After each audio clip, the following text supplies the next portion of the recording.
Pozdrav ljudi, dobrodošli u još jednu epizodu Milenijalca, dobrodošli u još jedan krug nostalgije i sećanja na bolje dane. Današnja epizoda je neko moje, da kažemo, ćakulanje ili trabunjanje ili filozofija ovog kanala koji radim po prvi put, odnosno radim potpuno slobodnu temu na kojoj ću pričati danas u okviru jedne zanimljive debate koja mi je pala na pamet pre neki dan. Setio sam se jednog momenta s početka ovog kanala i svega što sam krenuo. Ništa ti od ovoga nije retro neki, ne mogu ni da nađem taj komentar, ne znam na Instagramu ili je bio na YouTube ovde. Današnja epizoda, šta je to retro gaming? 8 bita, 32 bita ili kasnije 64 bita do neke granice. Tako da ostanite, zavalite se i kreće apsolutni destruction, deconstruction ove, da kažemo, teorije.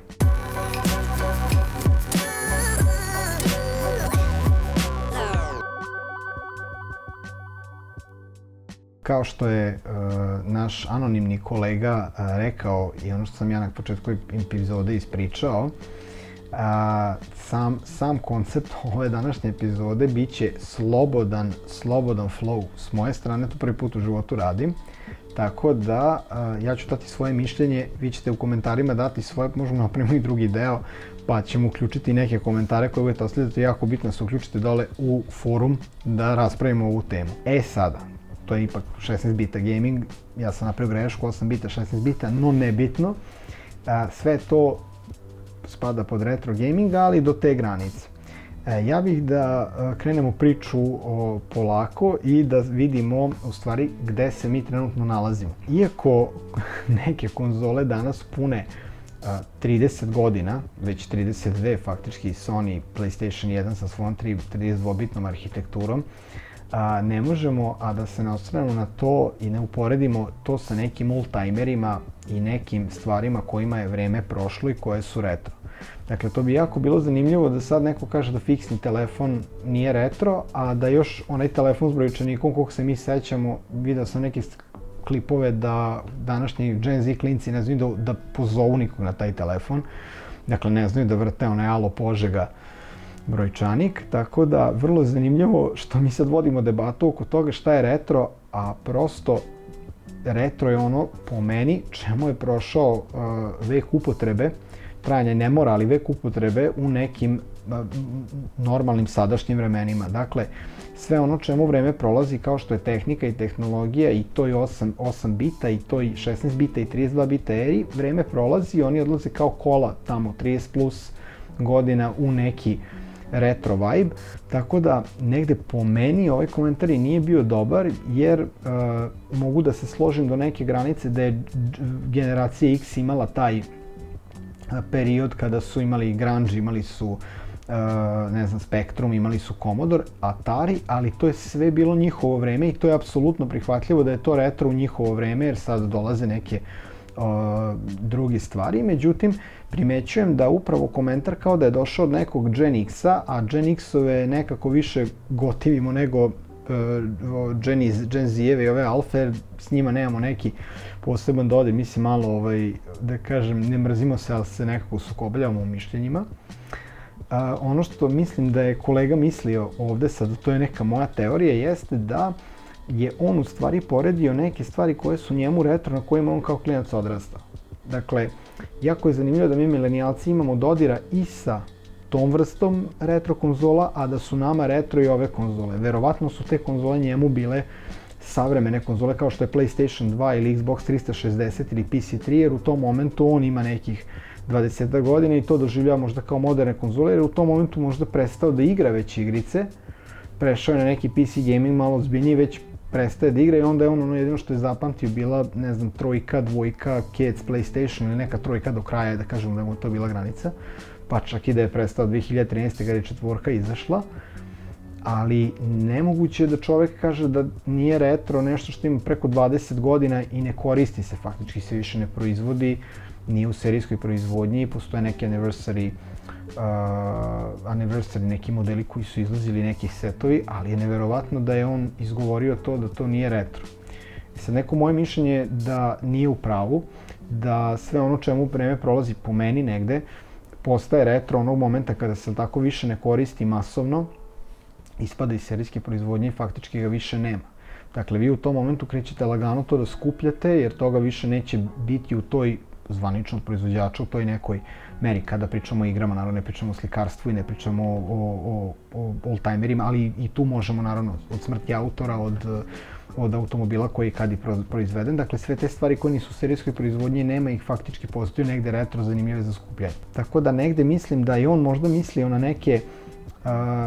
neke stvari iz svoje perspektive, što je potpuno okej i da njemu to nije retro, ali ne bih se složio s tim. Smatram da je sve što je, tako, čemu je prošla ta neka serijska proizvodnja retro i da ono što mi skupljamo i radimo sa bilo čim što je vezano za taj period, bili to albumi sa sličicama ili igrice, da je to sve negde retro ako je prošlo neko izvesno vreme i da toga više neće biti, nego to ostaju neki kolekcionarski primjerci koji danas postoje u toj ograničenoj seriji i to je to. Sada postavlja se pitanje, stvarno i velika debata, šta ako zaista i dalje negde 8 bita, 16 bita i te neke stvari stvarno jesu retro. Jer sad zanimljivo je stvar na koju sam naišao nedavno, a to je da zaista te konzole koje su starije, ali baš starije, znači da idemo tamo do tih 80-ih, tamo ludih godina, prvi Macintosh i ostalo, zaista i drže cenu i imaju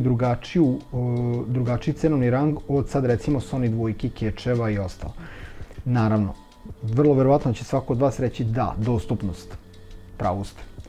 Dakle, teško da ćeš naći Spectrum, onaj Z ili Atari, Commodore u nekoj vrhunskom stanju da radi, da je ispravno, da čitate flopije ili šta je tu već bilo, ja se sad ne razumem pa neću ni da lupetam. Ali generalno, verovatno da nećeš naći u toj meri i u tom top stanju kod nas možda, ali i napolju je generalno cena velika. Ne znam da li pratite kanal LGR ili kako se zove, taj momak je sjajan. On radi bukvalno, reparira, retušira, prepravlja te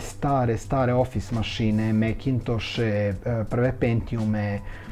baš ono mašine one iz 80-ih, ono baš ono kao ne znam, New York berza, ono Manhattan, ludilo, te mašine one sa crno-zelenom pozadinom, ta varijanta. Potpuno je čovek u tome, ima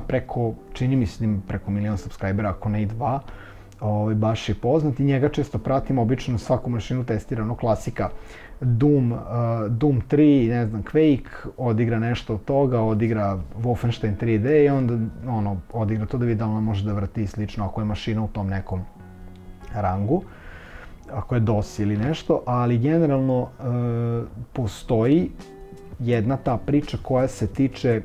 tih mašina i ja to potpuno razumem. Dakle, negde razumem da su mašine te skuplje, atraktivnije, egzotičnije za skupljanje i one mogu biti i po tim njihovim mašinima retro, a mogu biti i ono kao baš kolekcionarski primjerci kao što imate u Muzeju tehnike, čini mi se u Beogradu, to je već u muzejima su bukvalno Macintosh i ti oni ih imaju u izlozima kao izložbene kao kažemo makete, izložbeni primjerci. Tako da, što se mene tiče negdje s tog aspekta jeste, to je retro, to može biti stvarno onako kao vrhunski retro i mi vidimo da i igre i da kažem programi i ono prvo što se muzika se radila na tim stvarima, ono prvi put i ti MIDI stvari, šta ja znam, to dolazi i to je neka revolucija, tako da mogu da shvatim da je revolucionarno to retro i da je to baš onako ozbiljan retro koji, ako ste, ne znam, muzičar Kraftwerka ili ste u Prodigy kao Liam ili ko je već zadužen za matrice, vi ćete od tih stvari praviti zvukove. Slažem se, to i dan danas ćemo koristiti. Ali negde ta priča da je to samo retro me je zbunila. Jer po nekoj priči, ako je samo to retro, onda je retro nešto što je tako staro, donelo neku revoluciju i ima neki značaj za neku, u konkretnom slučaju, gaming scenu. Dakle, te mašine imaju možda neki značaj za njih jer su se oni prvi put igrali na njima, ali mi smo se prvi put igrali na Sony PlayStation. Kecu recimo, ali smo se isto vreme igrali na Segi. Dakle, probali smo i NES i SNES koji je imao i Segu. I sad kad gledam, vrlo zanimljivo, dakle ovde kao cene nisu neke, odnosno Sony Cats i dvojka su možda kao najbolji za skupljanje, pošto dvojka, ali tako je najprodavanija konzola, ima gomilu stvari, Nintendo je nešto skuplji, ali kao ako to skupljaš nisi retro. Dakle, ne bih se složio sa tom floskulom, smatram da je to onako malo pretencijozno reći, u smislu nije fazon da se to tako kaže, ali bih voleo da čujem i vaše mišljenje o toj temi i da zajedno vidimo zašto je to tako. Cene konzola koje su izašle u tom nekom periodu 8-bitnom, 16-bitnom su vrlo visoke. Dakle, vi kad pogledate, ja sam nedavno nabavio, to će biti jedan od testova, nabavio sam NES. NES ima posebnu konekciju na TV, ima te posebne diskove i stvarno, zaista, odnosno cartridge, i stvarno cartridge su užasno skupi. Dakle, kad uđete na bilo koju platformu, da li kupujem, prodajem, da li Mundo, to su najskuplje stvari, jer su one i najstarije. Ali opet kažem,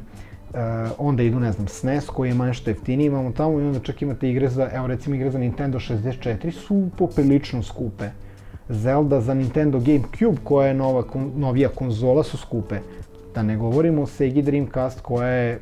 za njih sve poprilično egzotika jer je bila najkraća prodana konzola, ne znam samo da li su Sega Saturn i Sega Dreamcast bili negde tu, ali za tu konzolu napravio ne znam koliko, Virtual Tennis, ne znam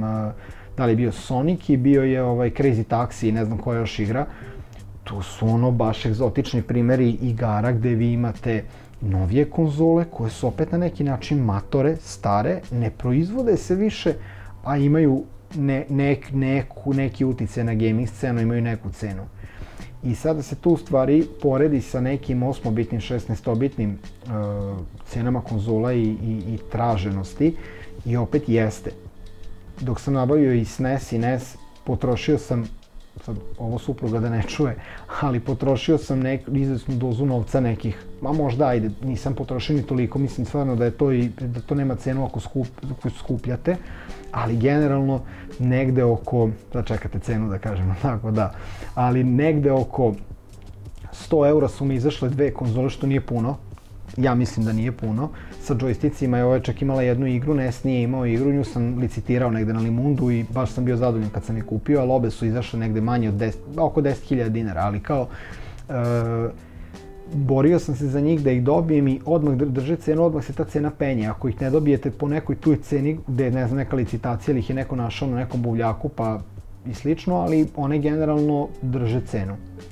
Jedna od stranica na Instagramu gde sam video čak nedavno, jedan momak, jako mi se svidela stranica, ako budem našao, okačit ću vam Instagram bez ikakve, dakle kao ne reklamiram ga, samo sam video da se čovjek time bavi, ali u svakom slučaju taj neki, mislim se zove My Collector Zone ili ne znam kako je poznavam kao ovom prilikom, i sjajno je to što radi. Dečko pravi setove i prodaje konzole i sad vi vidite da stvarno Sega recimo je kod njega onako fina cena, ona kažem nije žuća nego je crna Sega prava, drži cenu, dakle ko bude hteo neka ode pa nek vidi, ali te sve konzole imaju neki raspon od 100-200 eura u nekim setovima, 300 eura, ali stvarno su konzole koje su ne znam limitirane serije, recimo Nintendo 64 koji je Pikachu onaj edition, ne znam, crna Sega sa 6 igara, momak ubaci baš stvarno super, eto, kod nas da se nađe i jesu stvarno egzotične stvari zato što to kad kupite, mislim da ima i kolekcionarsku vrednost i da čuvate, uvek možete prodati za te pare, mislim da možete da čuvate novac u tome, ne kažem sad da može sad za sve, ali generalno da kupite neku od konzola koje su retke, recimo Sega Dreamcast i ta Sega i ne znam NES sa ozbiljnim količinom igara, Zeldu i NES, da to negde stavite ili imate to u kutiji, to čuva cenu, dakle to vam čuva novac od inflacije, bukvalno.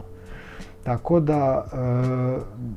dolazimo već na taj nivo i mogu da se složim da su te 8-bitne retro konzole kao retro,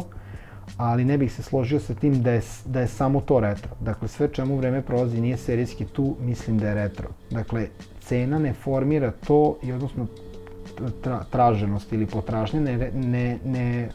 ne određuju to šta je retro, šta nije. Dakle, mislim da taj komentar nije bio na mestu i mislim da je retro sve što je generalno zanimljivo za skupljanje, pa konkretno od ne znam, značaka, poštanskih maraka i slično do ovoga danas, do igara i gaminga i naše, kažem, struke,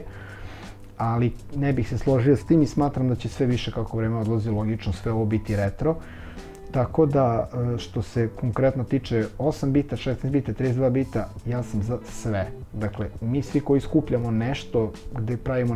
neku malu kolekciju, gde hoćemo da se osjećamo pre svega nostalgično, jer čitav taj koncept o kom ja pričam, mislim da je to jedna nostalgija koja nas vuče da mi percipiramo određene igre sa određenim vremenom kad smo bili jako srećni, kad smo bili jako posvećeni tome da se igramo, da imamo nenormalnu količinu vremena da provedemo uz računare, uz televizore. Da li je to dobro ili nije, ne znam, ali nama je to obeležilo detinjstvo i dosta smo stvari naučili, što engleskog jezika, što gomilu nekih da kažem i logičkih rešenja i brzine razmišljanja i slično. Smatram da to nije bio neki kao, da kažemo, nije bio bug, nije bila loša strana odrastanja, ali eto, ostaje ta dilema šta je retro i u ovom konkretnom slučaju šta mi vidimo kao retro. Neki zaključak bi bio da je sve počevši od konzola 90-ih za nas milenijalce, pa od toga, pre toga, da je to sve retro. Bila je još jedna epizoda Milenijalca, nadam se da vas nisam udavio i nadam se da sam postavio konkretne temelje za ono što će slediti, da li u komentarima, da li na Instagramu, da li na TikToku, možemo da povedemo raspravu, ali jako bih volio da čujem vaše mišljenje o tome šta je po vama trenutno retro i šta će biti retro kroz recimo 10, 15, 20 godina, ali da budemo objektivni. Što se tiče cenovnog ranga, što se tiče i skupljanja i potražnje i svega, hoću da čujem vaše mišljenje pa da otvorimo raspravu i da se, tako pre svega, dobro zezamo. Hvala vam što ste gledali ovaj klip, mi se vidimo u narednom klipu, u narednom videu, kako god, i eto, ostanite na kanalu na kom nostalgija apsolutno nije nikakav problem. Do sledeće epizode, pozdrav!